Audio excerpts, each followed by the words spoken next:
Like and subscribe. This is the Nightly Fix presented by Foolish Club Media. Please head to our YouTube channel, like and subscribe. Please follow us on Twitter, follow us on Instagram, and in the future, at some point, follow us on TikTok or whatever the next big craze is that I believe will be called Flexor Flat. Follow us on all of those places. If you do not do so, may God have mercy on your lifeless fucking soul. So please like and subscribe and enjoy yourself. A lot to get to. Vaya con Dios, y'all. Yeah, vaya con Dios. Vaya con Dios. Yep. Yeah. Go with God. I'm guessing that's what that means. Yeah. What he said. But no, we appreciate you joining us. And Steve's back. Thanks, Steve. There's a lot I want to get to.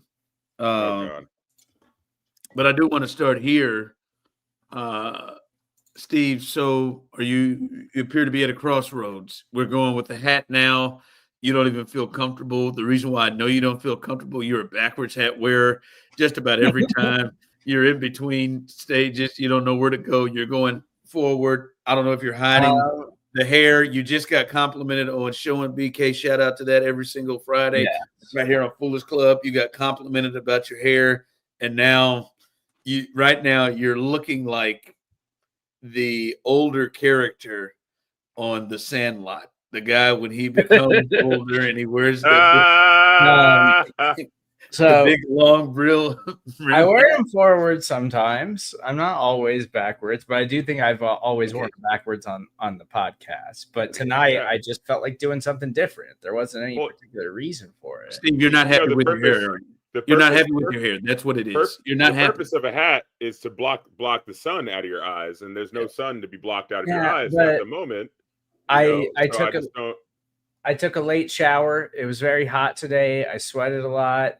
Took a late shower. Didn't feel like making the hair look good, so I just threw a hat on. Like I'm just wearing a hat for the podcast. It's exclusively for the podcast because I didn't want to just come out here with it just just all natural. Like it's very flowy. Throwing it in my face. Is that what we're doing now? We're just throwing it in my face. Man. I don't know if that's throwing your face. I think you got a leg up on him right now. I think you got to tame that stuff. Yeah, put the hat back on. Put the hat. No. Leave it off. Put the hat back on. Leave it off for a second. Put the hat back on. I don't think it's bad right now. It definitely needs to be maintained. Leave it off for a second. I haven't gotten a haircut since May. Let's just have it out right here. I know JC's probably listening. He's got thoughts. Many others. What's the game plan here, Steve? I think the hat's being a part of it. I think you're being in denial with that. What's the game plan with the hair here? I feel like we're going a lot of different directions. The initial game plan when I decided to grow it out was like I told the barber initially I'm going for the Timothy Chalamet. And that's what I did. I need to get a real look at that. Here. And it was like Timothy Chalamet off the top. It was. I don't have this hair like the Timothy Chalamet in Dune, like what he was rocking in Dune. Because I was like, I could totally do that. I could totally rock that hairstyle. Lisan Al Gaib. Yes, exactly. Oh boy, Steve, I don't know. That's a real commitment. And so I've been growing it out for the better part of a year, pretty much, and getting haircuts, but just getting it trimmed and cleaned up. And the last few times I've gotten it trimmed and cleaned up by my guy Corey, who does an amazing job. Yeah, it grew out and it was flowing really great and it looks great. But now I haven't had it cut since like halfway through May, and it's kind of crazy right now. And it's in the dead of summer. It's really hot. And Aaron told me the other day, like, I saw a picture of you, like, when you had short hair, and now it's been so long since you had short hair, like, you looked really good. And so I'm like, is that her hinting that I need to, like, just shave it all off? That's what it is. It's not even a personal thing. Oh, wow. I thought this was a personal thing. I thought it was like you felt a certain way about your hair. It is that your lady. But I had already been thinking about it. I had already been thinking about it because I was like, in my opinion, I accomplished the Timothy Chalamet. I proved I could do it. I've got flowing, beautiful hair right now that I can do lots with. And lots of people have complimented me on the hair. People think it looks good. No, cool, you know, I could keep doing this. Am I going to keep growing it out? Like, am I going to be a ponytail guy or something? Like, don't be a ponytail guy. I don't really want to be a ponytail guy. If you had a ponytail, you'd look like the kind of guy who owns like a bunch of reptiles. Yeah. So I'm at a crossroads right now where I'm like, should I go get my hair? Because I was going to try to get my hair cut this week. Should I just get it cleaned up? Because it's getting a little mullety in the back here. Should I just go get it cleaned up and keep letting it ride and see where we go? Or is it time to just shave it all off for the summer and go back to short hair? And then we'll reassess like once it gets cold outside. Steve, this is your buddy. We've been partners for a long time. We're your best friends, Steve. Yeah. On this one, I would like to just make this real personal between me and you. Man, fuck y'all. All right, whatever, dude. I'll be on Twitter. I don't know why you did that. I don't know. I just live for that. Man, fuck you guys. You know what? It's cool. Whatever. I'll do my thing over here. But no, Steve, as someone who's going to be your fourth groomsman and Osita, who is primed to be an usher. A late run at an usher at your wedding. A late run. Maybe DJ? Can I DJ? I can DJ. No. A late run at your. I mean, of course, I'm not making that decision. But Steve, just tell us, what do you want? What do you want? And in fact, do you know what you want? Because I think Osita brings up a really good point. See, we don't know if you know what you want, or are you confused? What do you fucking I'm want? not sure I know. This Dr. Phil ass bullshit. Because I do like I like the long hair. Like I like it. It is a much bigger pain in the ass to maintain. Like I have to comb my hair. Well, if you like it, then lean into it and take care of it. And I am. I've been doing that for a year. I've been taking care of it and maintaining it and making sure that it looks nice. And I don't really know what I want right now because I'm like, here we are. I don't want to stick with the Chalamet for too long. So I'm like, is there another avenue to go with it with a little bit of length, but maybe change up the style a little bit? Steve, can you find us short hair, Steve? Because I don't think Osita knows. Oh, no, I've stalked his Instagram before. I've seen it.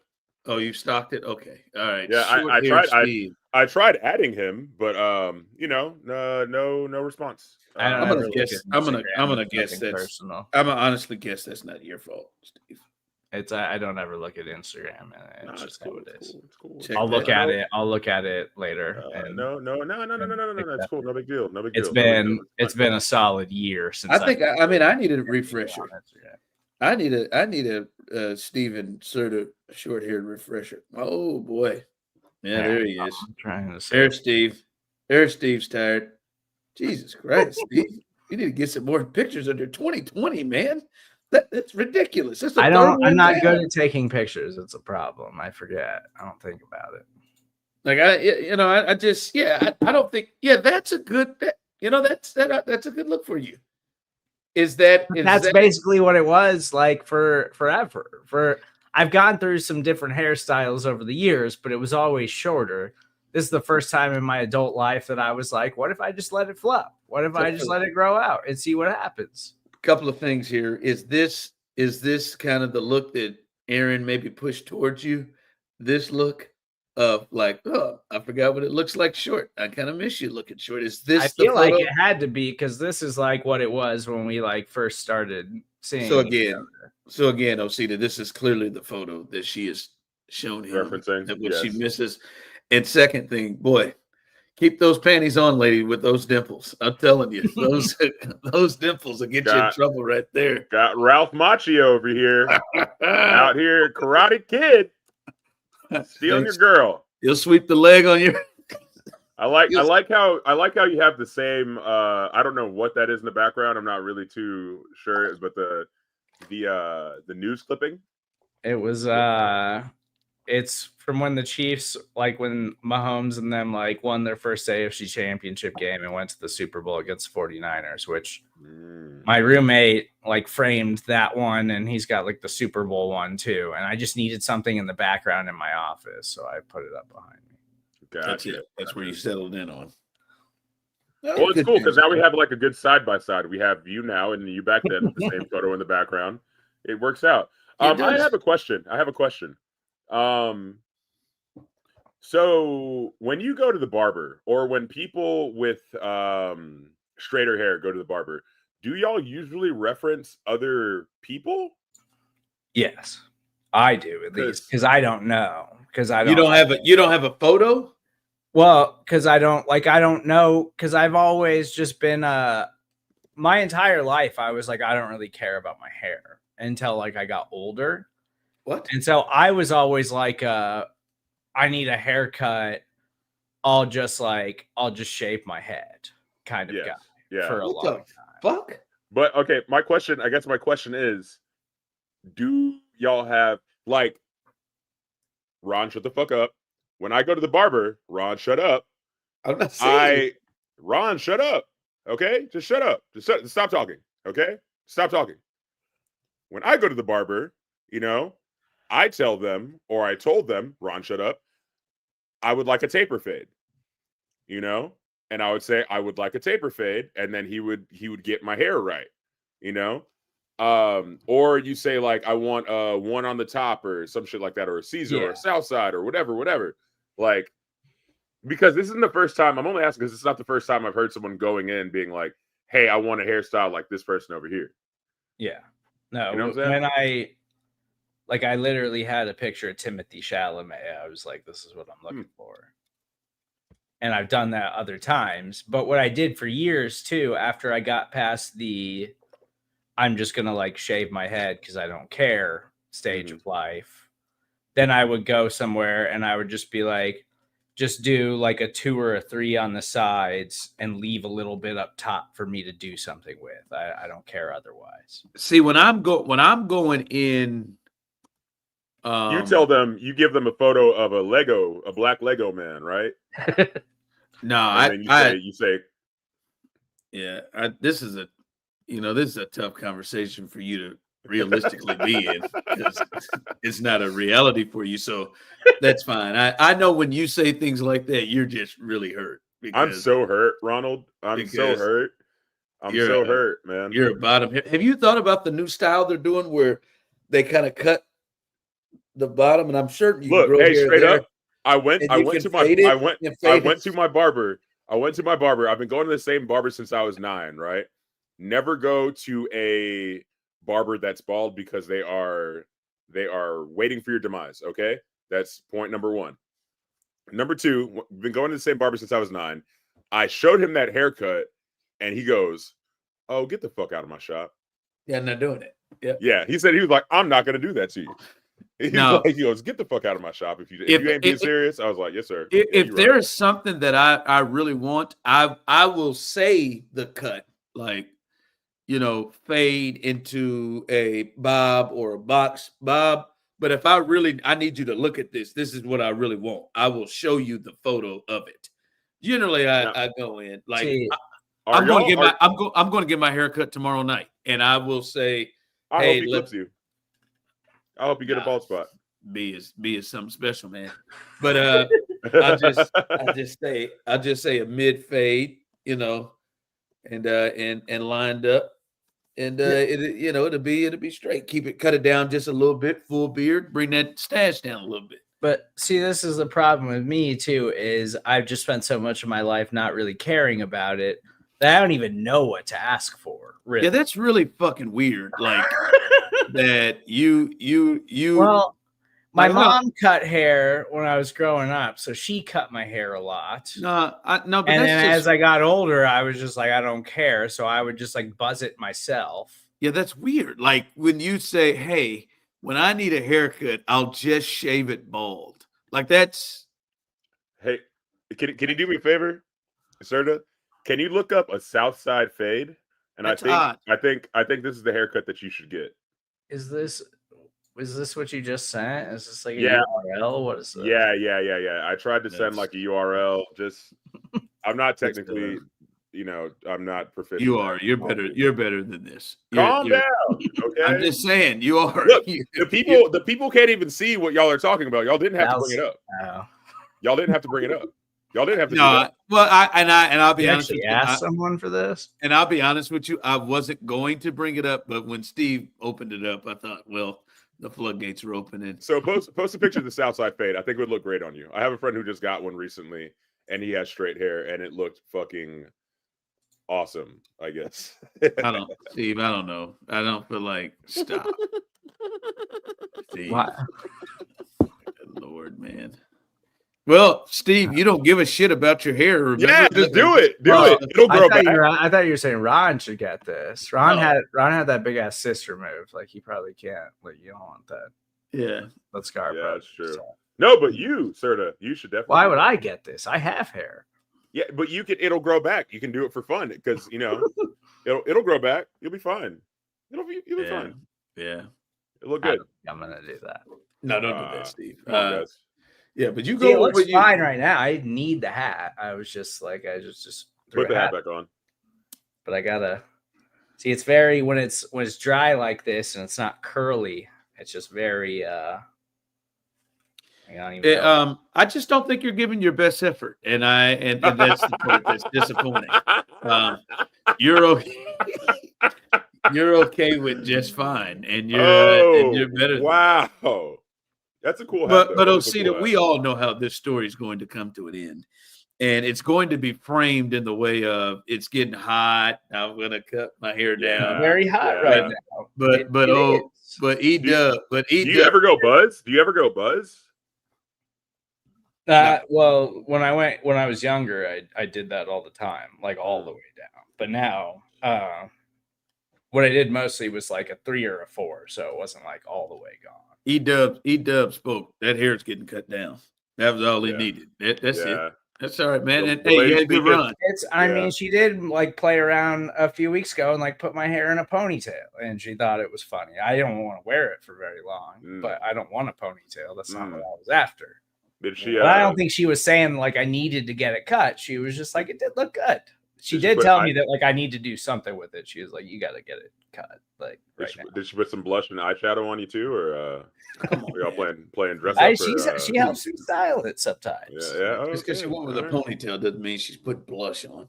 I don't know. Hey, you never know. I don't know what people do in their their free time. I'm just saying. It's not been that long since you've had hair. But no. I want to close. I've never had ponytail hair, so fuck off, dude. You haven't? Oh man, my fault. But you had never been braided. You never Can we go to the next thing? My fault, man. All right. Yeah, let me pose this question. Let me pose this question. No, man, stop it. We are. All right. We are Fox Sports. Let me pose this question to you, Steve, and the folks, and Osita. You jump in where you fit in. I would do. So Cam Newton decided to give everybody content by coming out with his, all right, I've got it today. I'm going to leave Jalen Hurts out of my top 10.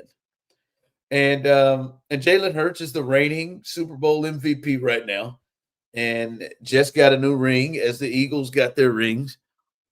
And Cam decided to leave him out, saying, hey, I don't know if it's him or the players around him. He's got so many guys to get him. And by the way, Cam Newton, and this is something that my wife, I ain't gonna lie, I used to have this issue in my writing. This is something my wife, who is really into communications, has really helped me to get to, and since she brought it up, Cam Newton is the number one person in the world that does this. A person that does not write the way they speak. Cam doesn't speak the way he truly speaks. And so Cam tries to slide in words that he does not normally use, and you can tell he's not comfortable using those words.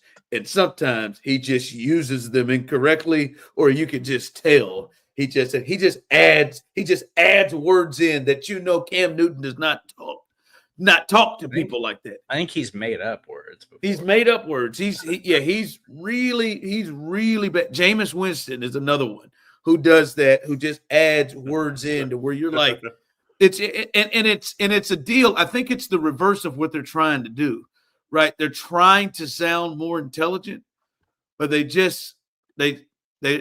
opposite is occurring for them.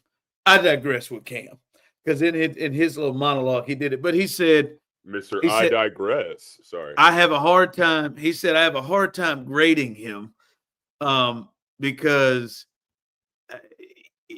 I don't know if I'm grading him because he's as good as he is or because of the parts around him, which is, to me, I can understand in theory what he's talking about, but I just don't understand how it applies to Jalen Hurts. And I just throw this question out, Steve. Obviously, Jalen Hurts is being penalized in a way that other quarterbacks don't, right? If you go up and just look at Jalen Hurts, by the way, Osita, Channel View, Texas own. He is a Houston kid, Channel View, a Texans own. His dad was his coach forever. But, I mean, this is a guy whose resume, Steve, is Super Bowl champion, Super Bowl MVP, All-Pro, two-time Pro Bowler, second-place finish in the MVP award in 2022, 2 Super Bowls. He's been to the playoffs 4 out of his 5 years in the NFL. That is somebody that is an NFL quarterback. Oh, by the way, in the 2 Super Bowls he's been to, he has played and run up against Patrick Mahomes, in which he's 1-1 against. And I don't agree with from the first one because he had a very, very costly turnover. But there is a real argument that Jalen Hurts outplayed the best in the game in the biggest games. So anyway, that resume, no one would argue top 10. I thought it was insane when the ESPN did the 70 executives, coaches, and scouts, and he was 9th. Multiple spots behind Jared Goff. Right? I thought it was a bit crazy when you think about his resume there. So he obviously gets punished. But do you think he gets punished by what Cam had to say because of how good his teammates are around him and that's why he wins? Or do you think he gets punished because our first impression, it is hard for people to shake loose? Because the first impression was he's a second-round pick that a lot of people thought was a reach that couldn't throw the ball accurately, consistently. Our first impression for some is even Osita, him being benched in the national championship game and Tua having to take over and then take over so much so that it forced him to transfer to Oklahoma. I feel like it's one of those two of why we don't give Jalen Hurts the credit, or many people doubt him in the way they do. I think it's far, far more the supporting cast around him than it is like his draft status. Because, we all know that. And I also don't think that, he's an amazing NFL quarterback. He's one of the highest paid quarterbacks in the league. He is a great player who is now a Super Bowl champion, who has done everything within his power to succeed and be a very good professional football quarterback. But that doesn't mean that he doesn't have limitations as a player. And I do think that we still see those limitations as a player pop up from time to time. But what helps mask those things is the supporting cast around him that the Eagles and Howie Roseman have been able to install and build up, which is kind of their MO, because they also, within the last 10 years, have won another Super Bowl with a backup quarterback. And prior to that, Carson Wentz, whose career totally flamed out after that season, had a legitimate run at an MVP that season prior to going down because his supporting cast was so amazing around him. And that's what Jalen Hurts came into. So that's not a knock on him as a player. I think he's an amazing player, but he does still have limitations as a passer. And that's something that you can see. Last year, the Eagles were the most run-heavy team in the NFL, and legitimately one of the most run-heavy teams in NFL history, in part because their team was so talented top to bottom, they were hardly ever trailing, which is great. That's what every NFL team would say, aside from maybe the Kansas City Chiefs, that like, we want to get out early and then we just want to run the football and not turn it over and just run the clock out. And that's what how a lot of NFL teams operate. The Eagles legitimately did that for an entire regular season and postseason Super Bowl run last year because their run game was so dominant and their defense was so good. They were always playing from ahead. Jalen Hurts has also dealt with injuries the last 2 seasons that I think have slowed him down and kind of made people question what kind of player he is at this point in his career prior to what we had seen him be before. But I think he's a great player. And I think anybody who has any questions about him because of his college career and because of where he is drafted is absolutely stupid because the dude's proven everything he absolutely needs to prove in the NFL. But it's fair to question like the things that he does as a quarterback and the limitations that he still has as a player that are apparent, but he's able to overcome those because everything else around him is so good. That's not a knock on him as a player. That's 98% of the NFL. Like that's every team in the NFL that doesn't have, Josh Allen and Patrick Mahomes. Yeah, but again though, it still is a knock towards him, and it is used towards him as like it's a negative thing for him because I can tell you right now, Lamar Jackson has a whole bunch of talent around him. And hell, the NFL just voted that he has the best roster in the league. And they've had a good roster for years. He has clear deficiencies, but no one would dare have him in the conversation of where Jalen Hurts is, where you're wondering if he's better than Justin Herbert, where you're wondering if he's better than Baker Mayfield, or someone like a Cam Newton is leaving him out. Steve, if Lamar Jackson had been to 2 Super Bowls and outplayed Patrick Mahomes and won a Super Bowl, it doesn't matter who the fuck's on his team. They wouldn't be sitting here confused on what he is. Honest to God, Osita, and you see this in other things, I think when there is somebody, whether in whatever, who comes out and there's an expectation like, all right, this dude is supposed to be the next. I don't care if it's the next band. I don't care if it's the next artist, whatever. This dude is supposed to be this, or as opposed to the person that kind of comes out of nowhere. Sometimes I think we have tunnel vision, and it takes a while to shake.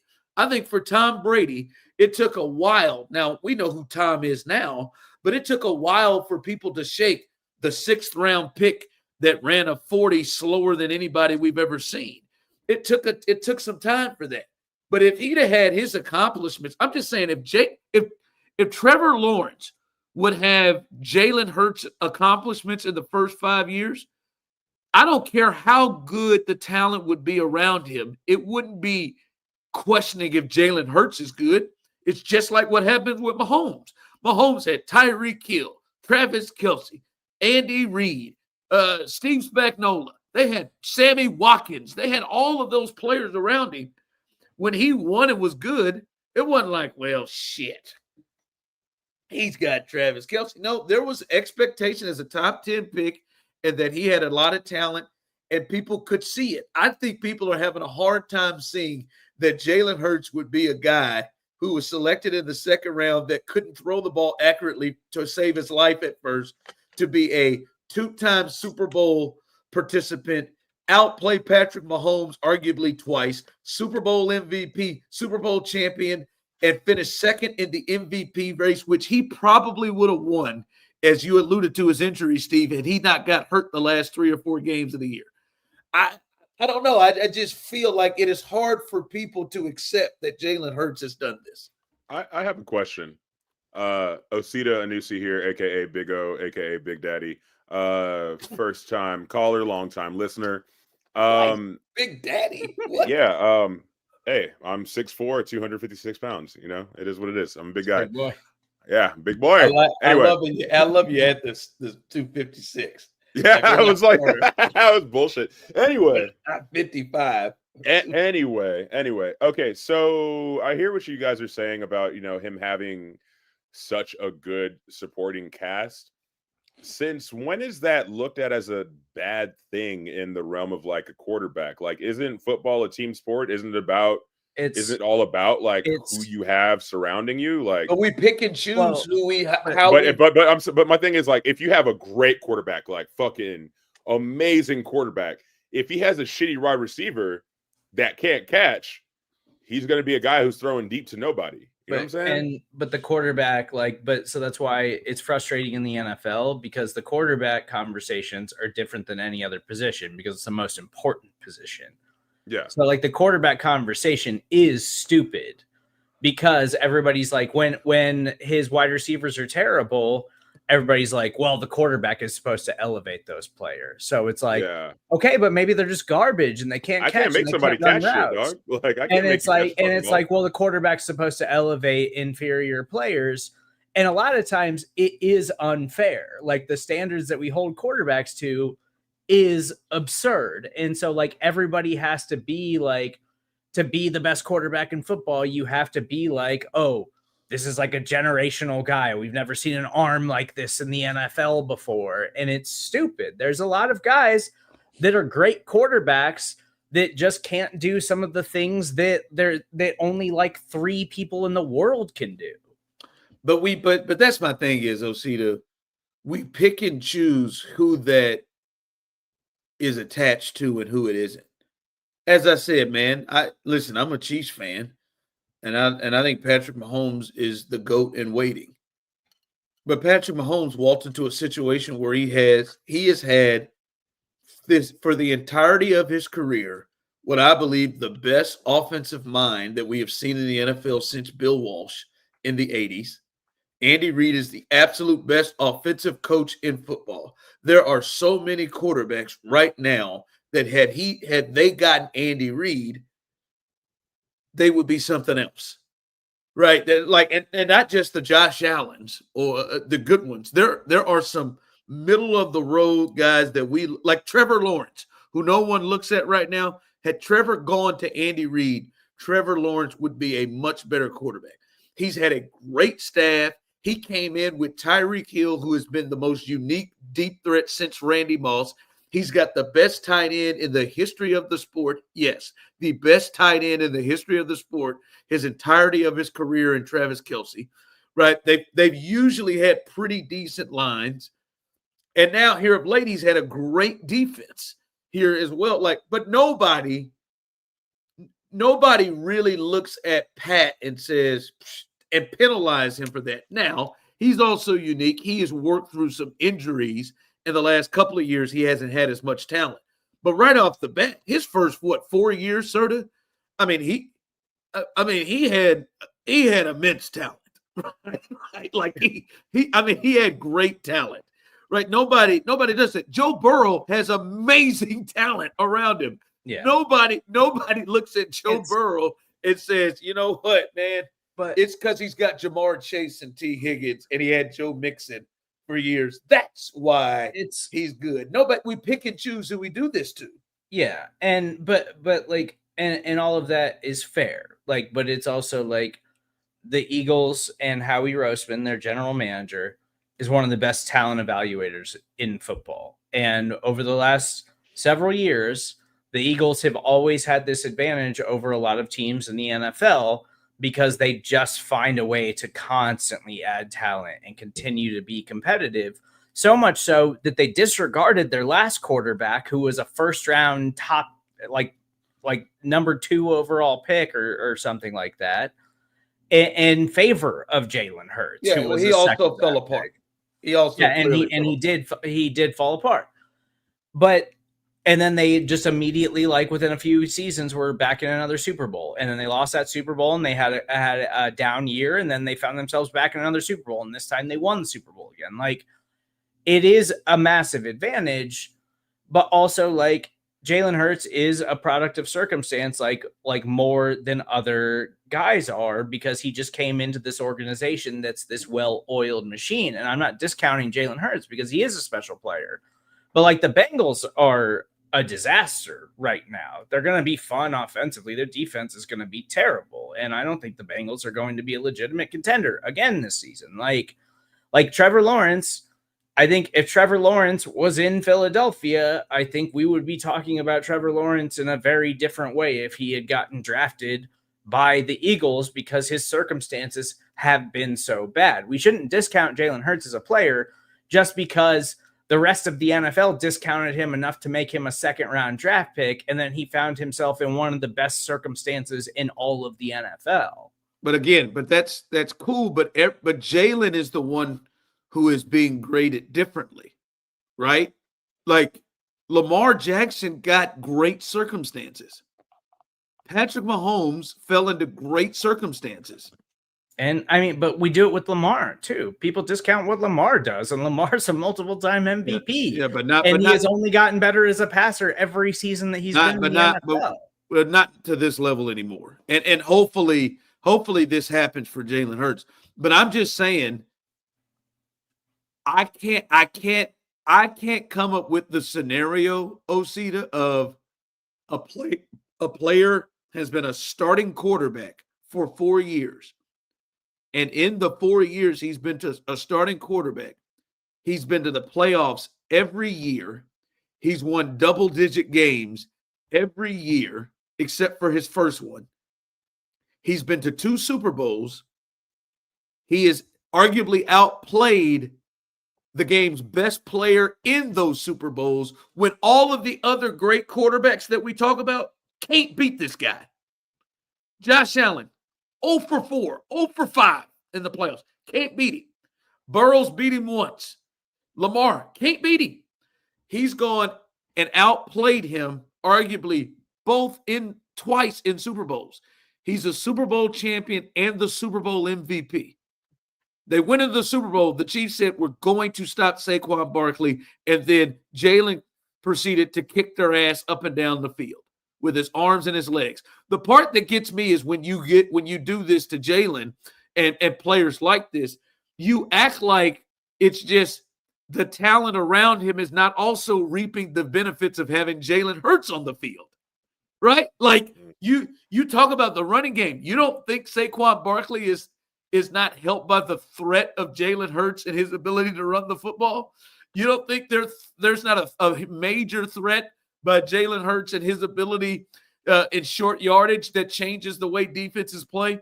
His ability to run the football both in scramble and in plays, that doesn't change the way defenses defend their passing game?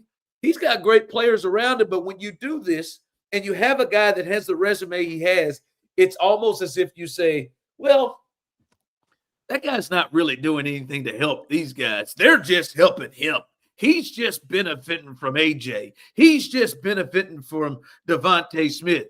He's just benefiting. No, they're benefiting from his ass too, because he's also a really good player and a great player. Now, I'm not saying anything crazy, Steve, like I think he's as good as Mahomes or Lamar or Burrow or Allen. But he should be looked at as a top 5 quarterback. He should be the first one behind them. If he hit the open market tomorrow, he would be the highest paid quarterback in football. He should be. His accomplishments and what he's done. He should be. If he hit the free agent market as a quarterback, he would reset the market. Like that's how teams would pay for Jalen Hurts, because he is a good quarterback. He's a great quarterback. I'll move off of this, but like I said, Osita, Lamar Jackson has routinely had a great team around him. He has played like hot shit every time he plays in the playoffs, with the exception of maybe one game against the Texans. He's played like hot shit. He's made like critical mistakes. Nothing like he does in his MVP seasons. Jalen Hurts doesn't have bad games, especially in the playoffs. He doesn't. I mean, it's just crazy. So I find it funny, and I think there's a little bit of element of everything. I think there's an element of, yes, Steve, he is got a lot of talent around him, and so people penalize him for that. But I also believe if he were a first-round draft pick that we had expectations for, his accomplishments wouldn't have him slated as a borderline or outside the top 10 quarterback. All right, Osita. See what that fucking heat check's about.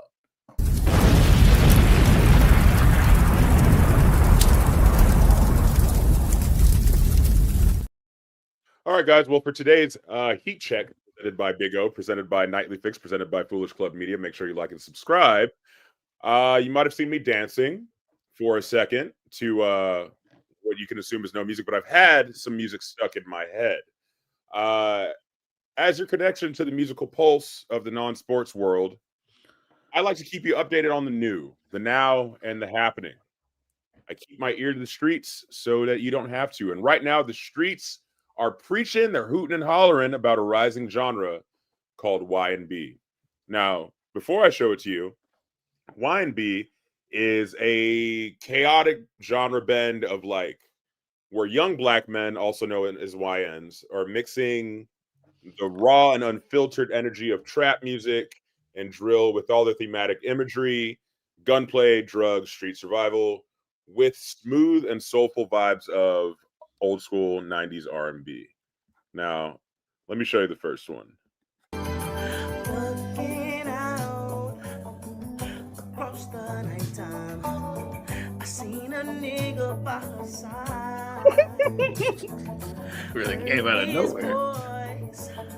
Shake my window. This is like 80s. So I came This outside, is like 1985. shot my Glock. Semantics, Steven, semantics. You know how Steve is. Fear in his eyes. Listen to the lyrics. Got 15 rounds. All right. You see, it's this nice little juxtaposition. But that N bomb really came out of nowhere. Did it get you? Did it get you? Did it get you? My bad. I enjoyed every bit of it. Yeah. All right, check this out. You'll like this because we talked about earlier. Ron and I were talking about the top boy bands, and he thinks the Whispers aren't a boy band, but I digress. You know, whatever.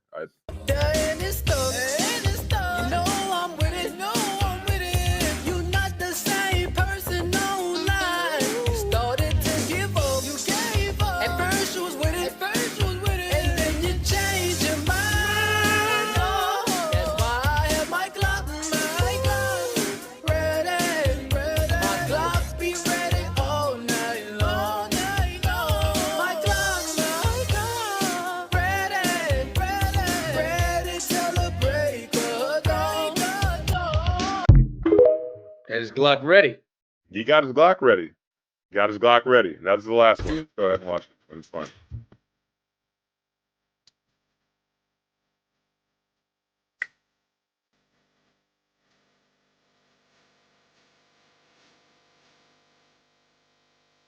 Hell yeah.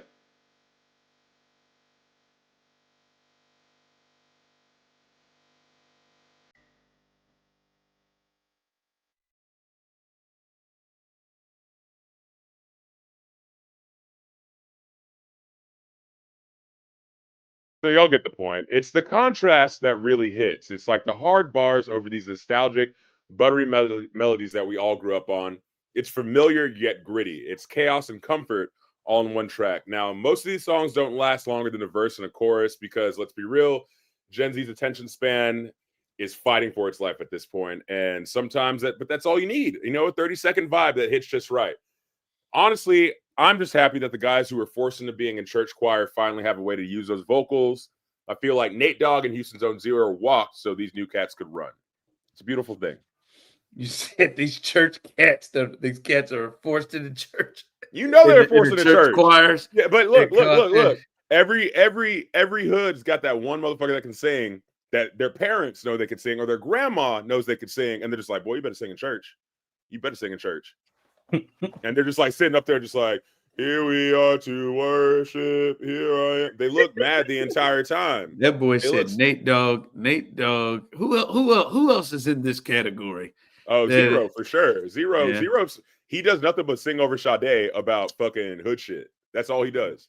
Yeah. It's all Sade songs. I realized that later on in life. I was like, man, this sounds like Zero. And it was like, oh, that's Sade.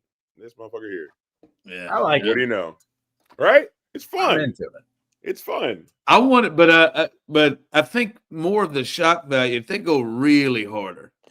Like, I mean, really. How much harder can you go? You talking about it, or like what are we doing? Like here? Even just really more descriptive on what they want to do, like aggressively descriptive.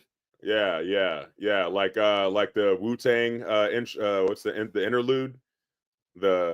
Singing like some version of slit your throat and I stick this shit right down with my foot. Now make you shit your throat out. You can't even say that shit. You don't even know. Yeah, but they can't. I want them to go real fucking dark up against the Jodeci. Like, I want horrorcore with some Jodeci and some Drew Hill. I want some real hardcore. What you want? To one sweet day. What you need. Really. It's just some real aggressive shit. Yeah. Well, they're working on it. Like I said, it's a brand new subgenre. It's early. It's early. Give it some time. Give it some time, and I'm sure you'll hear something that you like. I wanted to. I'm glad you're here tonight, Steve, because I did. I mean, for a lot of reasons. But I was hopeful that you'd be in this conversation because we've had some things happen. I'd say in the last week that makes it feel like we're in the midst of a change, especially in the media, a little bit of what we do. There's a change. I think the two big things, one in the sports world, Fox Sports and Barstool have a partnership now.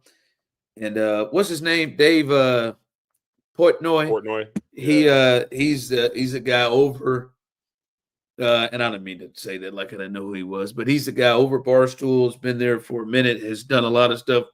Has built it from the bottom. I've kind of heard his story. What he had like $1 or something. His ex-wife helped him. By the way, she still has access to his account, as she should. His ex-wife, as she should, married to somebody else. But anyway, as she should. She helped. Okay, yeah, still has access to his accounts, but he is going to join Big Noon Kickoff, which is obviously the recent competition for College Game Day, and they've actually done pretty well. But he is going to join them. Feels like he's going to try to make the move like the Pat McAfee move, but even more because he's really out there. And this is right, Serda, this would be fair to say, Dave, and you would say probably no Osita, a politically right-leaning guy that leads into a lot of thoughts that politically right-leaning guys, even that are sports fans, have. I didn't know that, but he looks like the guy from Vice, so it kind of tracks. Yeah, they did have a very short-lived partnership with ESPN. It was a day. They had a show that literally got canceled after one episode because of just like Barstool's reputation. Yeah. But they are joining, and not only that, as we know, we hadn't really talked about it here, but FS1 canceled 3 of our shows. Our guy Danny Parkins, who he's worked with, a part of it, Breakfast Ball, The Facility, and Speak, they've all been canceled. They're going to have new programming. Within this, fellas, not only is Portnoy going to join Big Noon Kickoff, but Big Cat is also supposed to be doing a show. Big Cat from Pardon my interruption. He is supposed to be. Pardon my take. Pardon my take. I forgot to put them together. I said the name of the real show. You got PTI versus PTI. Yeah, but Pardon my take. Excuse me. I remember they put them together. Pardon my take. Big Cat and PFT. I don't know if PFT is supposed to be a part of it, but Big Cat is supposed to be on a show where at least Barstool is going to be getting 2 hours of programming. But again, Barstool, especially Dave, as I said, has more of a right-leaning feel to their politics, and I think even the way that they go about sports too.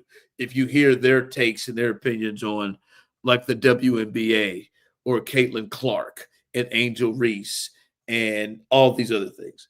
And then the other big thing that happened is Paramount and CBS are canceling The Late Show with Stephen Colbert.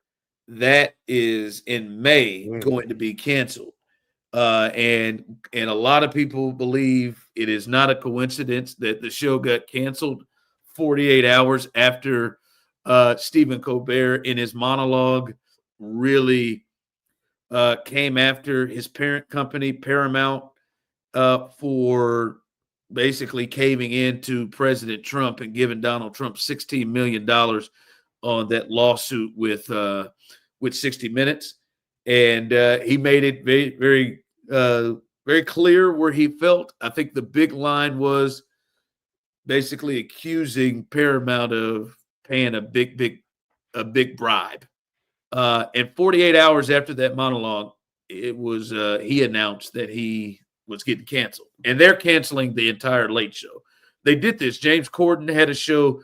They ended that show and never replaced it, and they're just going to be out of the late night business. This has been going. The late night has been going for over 30 years. David Letterman did it for 22, and Colbert has done it for the last several years, 30 plus years, and they're just shutting it down. And I don't know for you, it feels like we are in the midst of a shift where it feels like the media world, which I think has, for the most part, probably been more left-leaning.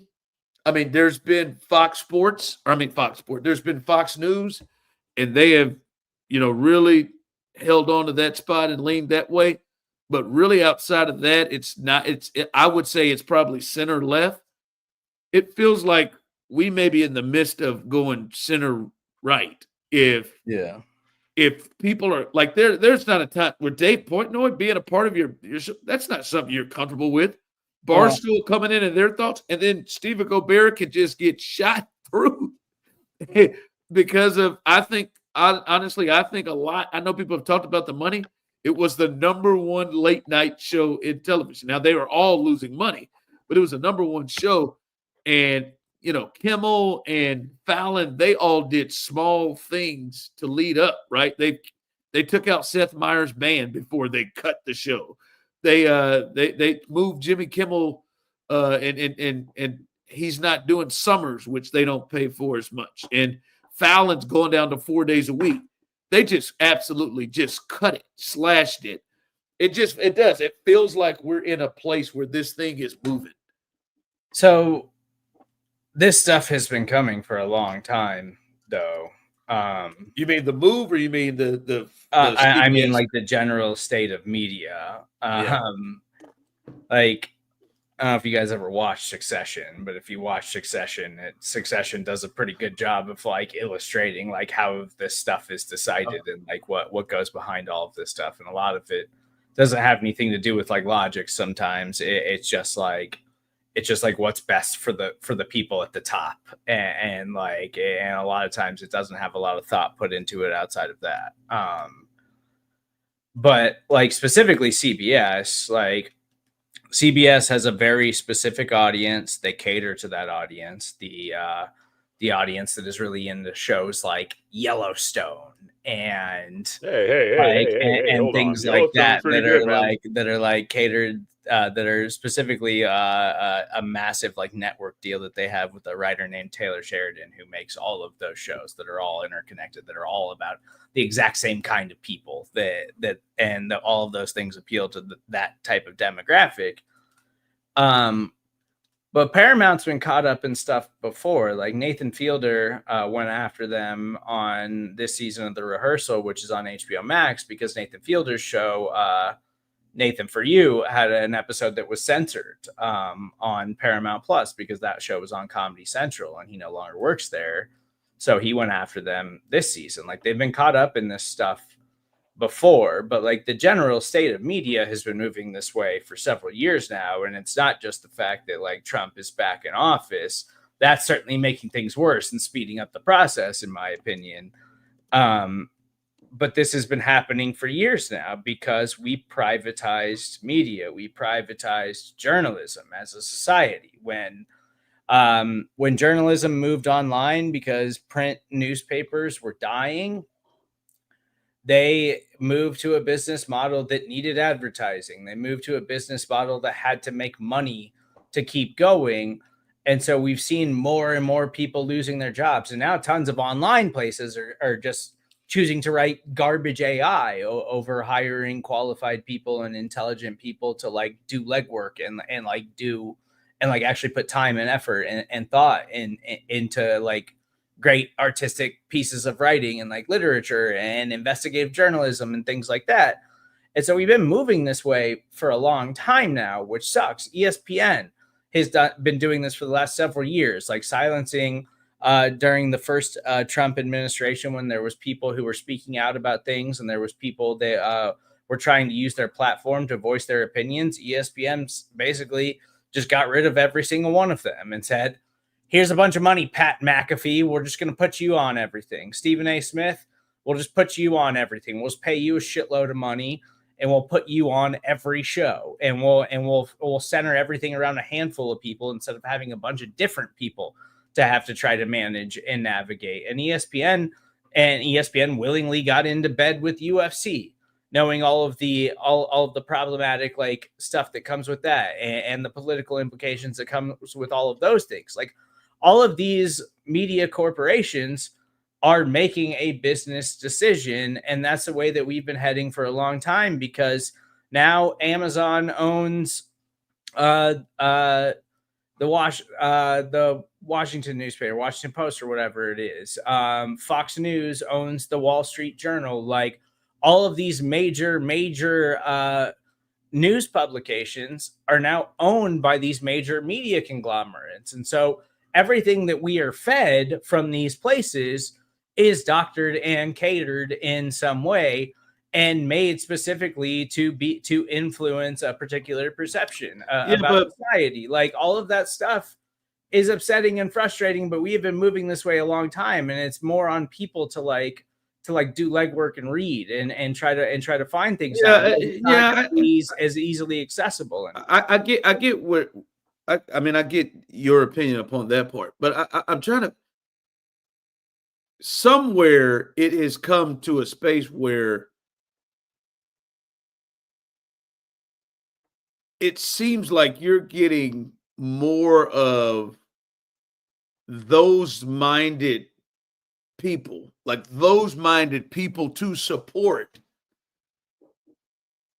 the host or the shows or whatever, as opposed to, maybe the liberal side in a way that it used to be.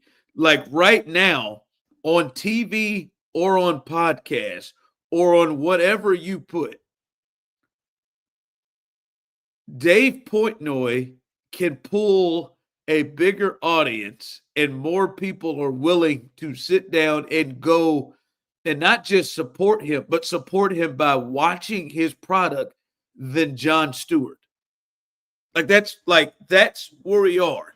And Pat McAfee he's not as loud about it as others, but you could kind of see the comfort that certain folks would have with a Pat McAfee, and he can draw a bigger crowd than whatever. Like I hear what you're saying with CBS, but CBS had David Letterman, and CBS had Stephen Colbert. Like those aren't right leaning, but what you have said, Steve, what we have seen is people come out, and maybe this was the sign, is there could be CNN, MSNBC, or Fox News, but people are coming out in droves to support the product of Fox News more than they support the product of the others. And I don't necessarily believe that means it's that this country has more people that are right thinking. But for some reason, we have reached a point that Joe Rogan is going to be supported majorly in a way that his counterpart on the other side won't. Or they're gonna Sean Hannity is going to be supported in a way that Rachel Maddow is not. Not saying they won't, but not at the numbers. And it feels like, to me, we've reached a point where they're like, you know what? Hell, like maybe we need to get in business with Barstool, because their audience, they're gonna come out and watch us in droves in a way where they're not doing from the left side, I guess to say. Lest we not forget history, because our future will be doomed. I don't know what the fucking quote is, but I feel like that shit ebbs and flows constantly, dude. Was this not a conservative Christian country in which television was heavily, for the most part, especially if we're talking about late night specifically, like those older late night shows were heavily, conservative leaning.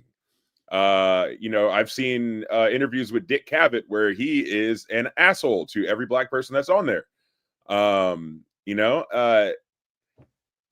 feel like I said, it ebbs and flows. I think we're just in that period where where it's probably more profitable for them to be right leaning. No cabal, no conspiracy about it. I just think it's where we're at, it sucks to see him go. But I do have a question though, because you brought up Jon Stewart. So Paramount owns CBS. They cancel Steve Colbert for what he said about Paramount. Paramount also owns Comedy Central. They do. But The Daily Show gets a pass? It doesn't reach nearly as many people. So they're just not worried about it? Much money. I mean, I would imagine Jon Stewart's probably not going to be on there for much longer. Yeah, Apple ran him off. I also think I recorded The Daily Show last night because I wanted to hear what he would say about this. Yeah. And he went in, but it still wasn't the same of, hey, Steve Colbert said, I've lost trust in my company. And he said, I believe they're paying a big fat bribe to the president of the United States. Like, I think it's a little different than the way that Jon Stewart went through it. I just think overall, and I think it probably started with the first Trump, not just election, but the first run of it's profitable. Well, not just that, but I don't even mean that, but it just seemed like the supporters not only came out in a way that obviously people didn't account for, but their interest to support has been much bigger up to this point than it has from the other side. You know what I'm saying? Like I'm saying, like there are probably some really good liberal podcasts. When I say good, successful, liberal, left-leaning podcasts. But which podcasts are we looking at if we went on a list to see who is the most influential, who's getting the most? America is one of the most popular. But it's not Joe Rogan popular. It's not Joe Rogan. Is it Leo Vaughn? Like another one that's the thing too. Is Theo, yeah. Or what I say, Leo Theo Vaughn too, is like those guys aren't even like they're not even like until like the past couple of years, they went out of their way to not be like directly like, this is what I think and this is where I'm leaning. They just build themselves as like, we question the apparatus and we question the structure of everything. Whatever the status quo is, they got. And then then when it came down to it, it was like, oh, these people will give us money if we just plug them. And so then they did that. And now since then, they've all been like, oh, this isn't what we thought it was going to be. This isn't what we were supported. But at the same time, they were just piggybacking off of the platform to try to make money off of it. They were the jester that the king puts out before he gives everyone. That's all they were doing. He lets everyone know that we're about to go to war. They don't give a shit. Yeah, they didn't give a shit about any of it. They were just profiting off of it. Yeah, like I said, I'm not saying there aren't any. Like, even in our world, like Dan Le Batard is as liberal as it gets. He's obviously got a great following and can roll through. But right now, I think that ESPN would be more likely and probably think it's more profitable for them to do a connection in the state of where we are right now with what seems to be successful in sales, to do some sort of a deal with Outkick before they did it with the Dan Le Batard show. And that is a shift, Steve, from 5 years ago, 10 years ago. That's a shift. It's a shift to me that, like, Barstool would be somebody that someone would say, hey man, we're gonna get the keys to. Because the Barstool stuff, that's also like, oh, remember less than 10 years ago, every major sports network was like, sports gambling will never be legalized. We'll never be in bed with sports books, and we'll do all of that stuff. Like, look at us now, baby. Times change, and the money, like there's always money, and they will go wherever the money leads, and that's exactly what all of them have done. And I get what Osita said there, that there's cycles. This is definitely a cycle. This is an interesting cycle right now. Yeah.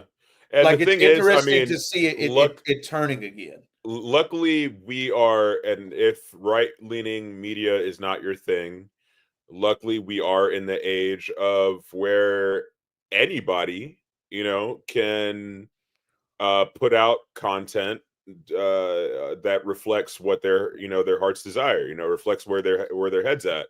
So, just because Steve Colbert gets kicked off of CBS, if Jon Stewart gets kicked off of Comedy Central or something like that due to Paramount, like really coming down on liberal-leaning ideas like that, who's to say that they can't just create their own production studio and kind of put out their own thing if they wanted to? Yeah, I think they are doing those. They are doing those things. Like Le Batard is doing that. Joy Reid, after she got let go at MSNBC, is doing that.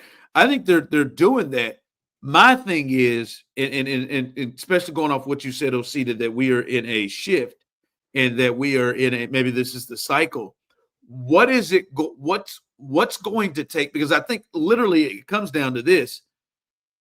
Those supporters are supporting those products in a way that isn't being supported by their supporters, right? Mm-hmm. Like we ran through the names of these guys, right, that are right-leaning, center-right voices, in Rogan and Theo Von, who I called Leo Von for some reason, and the others in Barstool right now. But at the point, what is it?